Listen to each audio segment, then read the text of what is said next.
क्यों चर्चा में है बागेश्वर धाम के बाबा? कौन है पंडित धीरेंद्र शास्त्री? कैसे जान लेते हैं मन की बात? ये सभी सवालों के जवाब आपको इस वीडियो में मिलने वाले हैं। बने रहिए वीडियो में। वीडियो थोड़ा लंबा हो सकता है लेकिन जानकारी पूरी मिलेगी। पंडित धीरेंद्र शास्त्री आजकल अपनी राम कथा और दिव्य दरबार को लेकर बहुत चर्चित हो रहे हैं। कुछ एक विवादित बयानों को लेकर भी उनकी चर्चा हो रही है। कहते हैं कि वो इनके दादाजी की तरह छतरपुर के एक गांव गड़ा में बालाजी हनुमान मंदिर के पास दिव्य दरबार लगाने लगे। उनके लोग इस दरबार के वीडियो को सोशल मीडिया पर पोस्ट करते थे। धीरे धीरे वे सोशल मीडिया के माध्यम से लोकप्रिय हो गए। दिव्य दरबार क्या है? बताया जा रहा है कि उनके दरबार में पहले सैकड़ों लोग अपनी समस्या लेकर आते थे। उन सैकड़ों लोगों में से पंडित धीरेंद्र शास्त्री जी किसी का भी नाम लेकर उन्हें बुलाते थे और वो व्यक्ति जब तक उनके पास पहुंचता तब तक शास्त्री जी एक पर्चे पर उस व्यक्ति के नाम पते सहित उसकी समस्या लिख लेते और उसी में उसका समाधान भी लिख देते। लोग आश्चर्य करने लगे कि ये व्यक्ति किस तरह दूर दूर से आए अनजान लोगों को उनके नाम से बुला लेते हैं और कहता है कि आओ तुम्हारी अर्जी लग गई। धीरेंद्र शास्त्री यही नहीं, लोगों को ये भी बता देते हैं कि उनकी समस्या क्या है, कितनी है और कब से है, उनके पिता का नाम क्या है और बेटे का नाम क्या है।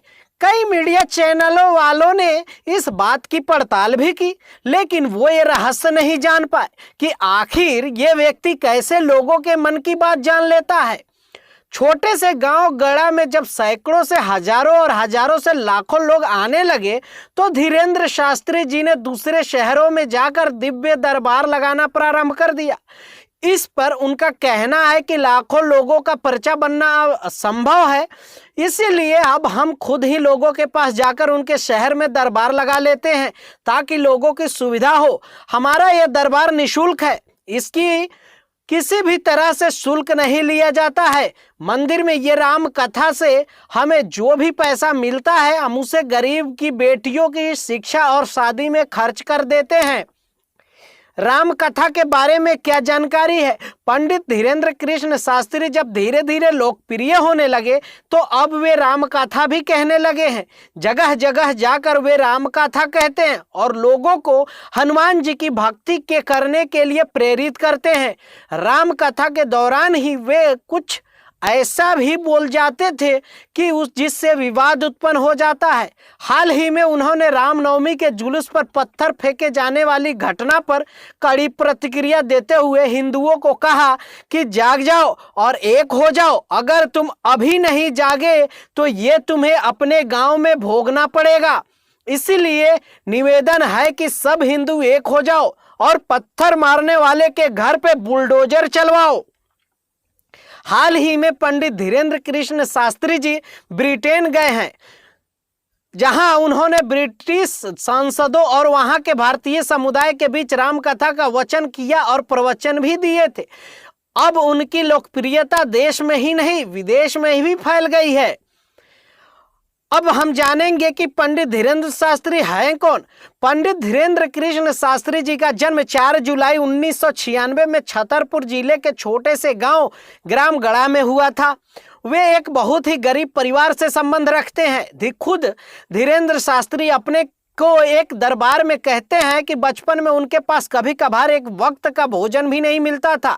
हमारे पिताजी गरीब थे, वे दान दक्षिणा लेकर ही हमारा भरण पोषण करते थे। एक दिन हमने उनसे कहा कि हम भी पढ़ना लिखना चाहते हैं, वृंदावन में जाकर कर्मकांड पढ़ना चाहते हैं। उनके पिताजी के पास उस वक्त 1000 रुपए नहीं थे। उन्होंने गाँव में कई लोगों से उधार रुपए मांगे कि मेरे बेटा पढ़ना चाहता है, लेकिन किसी ने उधार नहीं दिया क्योंकि सभी जानते थे कि ये चुका नहीं पाएगा। हम तब वृंदावन नहीं जा पाए। धीरेंद्र जी के पिता का नाम राम कृपाल गर्ग और मां का नाम सरोज गर्ग बताया जाता है। उनका एक छोटा भाई है और एक बहन भी है। उनके दादाजी एक सिद्ध संत थे जिनका नाम भगवान दास गर्ग था। वो निर्मोही अखाड़े से जुड़े हुए थे, वे भी दरबार लगाते थे। पंडित धीरेंद्र कृष्ण शास्त्री अपने दादाजी को ही अपना गुरु मानते थे। उन्हें रामायण और भगवत गीता का अध्ययन करना सिखाया। पंडित धीरेन्द्र कृष्ण शास्त्री ने बड़ी मुश्किल हालातों में 8वीं तक पढ़ाई अपने गांव में की। इसके बाद की पढ़ाई के लिए वे 5 किलोमीटर पैदल चलकर गंज में जाते थे। वहां से उन्होंने 12वीं तक की पढ़ाई की और फिर बाद में बीए प्राइवेट किया। लेकिन बाद में हनुमान जी और उनके स्वर्गीय दादाजी की ऐसी कृपा हुई कि उन्हें दिव्य अनुभूति का एहसास होने लगा और वे भी लोगों के दुखों को दूर करने के लिए दादाजी की तरह दिव्य दरबार लगाने लगे। हालांकि 9 वर्ष की उम्र में ही वे हनुमान जी बालाजी सरकार की भक्ति, सेवा, साधना और पूजा करने लगे थे। क्यों कहते हैं कि इसी साधना का उन पर ऐसा असर हुआ कि बालाजी की कृपा से उन्हें सिद्धियां प्राप्त हो गई। क्या है बागेश्वर धाम, आखिर क्यों जाना चाहिए? छतरपुर के पास गढ़ा में बागेश्वर धाम है, जहां पर बालाजी हनुमान जी का मंदिर है। हनुमान जी के मंदिर के सामने ही महादेव जी का मंदिर है। मंदिर के पास ही उनके दादाजी की समाधि स्थल और उनके गुरु जी की समाधि स्थल भी है। वहां पर मंगलवार को अर्जी लगती है। अर्जी लगाने के लिए लोग लाल कपड़े में नारियल बांधकर अपनी मनोकामना बोलकर उस नारियल को यहाँ एक स्थान पर बांध देते हैं और मंदिर की राम नाम जप करते हैं। 21 परिक्रमा भी लगाते हैं। यहाँ पर लाखों की संख्या में नारियल बंधे हुए आपको मिल जाएंगे। मंदिर के पास ही गुरु जी का दरबार लगता है, जहाँ पर लाखों की संख्या में लोग आते हैं और उनकी मनोकामना भी पूर्ण हो जाती है। क्योंकि अभी आप देख सकते हैं हर टीवी चैनल, न्यूज, यूट्यूब पे पड़ा हुआ है कि लोग वहां दर्शन करने जाते हैं और उनकी मनोकामना भी पूर्ण हो जाती है। अगर मनोकामना पूर्ण नहीं होती, अगर इसमें सच्चाई नहीं होती, तो धीरेन्द्र जी महाराज शास्त्री का भंडाफोड़ हो गया होता। क्योंकि बहुत सारे निजी न्यूज चैनल उनके पीछे पड़ा है। बहुत से दुश्मन जो है उनकी बुराई करते हैं, जो यूट्यूब पे चैनल खोलकर रखे हैं उनकी बुराई करते हैं कि आखिर ये कैसे पता चल जाता है। आप भी एक बार जरूर जाइए बागेश्वर धाम और क्या है सच्चाई अपने आंखों से देखिए। आपको यह वीडियो कैसी लगी नीचे कमेंट करके जरूर बताएं। बागेश्वर धाम के बारे में क्या सोचते हैं, धीरेन्द्र जी महाराज के बारे में क्या सोचते हैं, नीचे कमेंट करके जरूर अपनी राय रखें। धन्यवाद।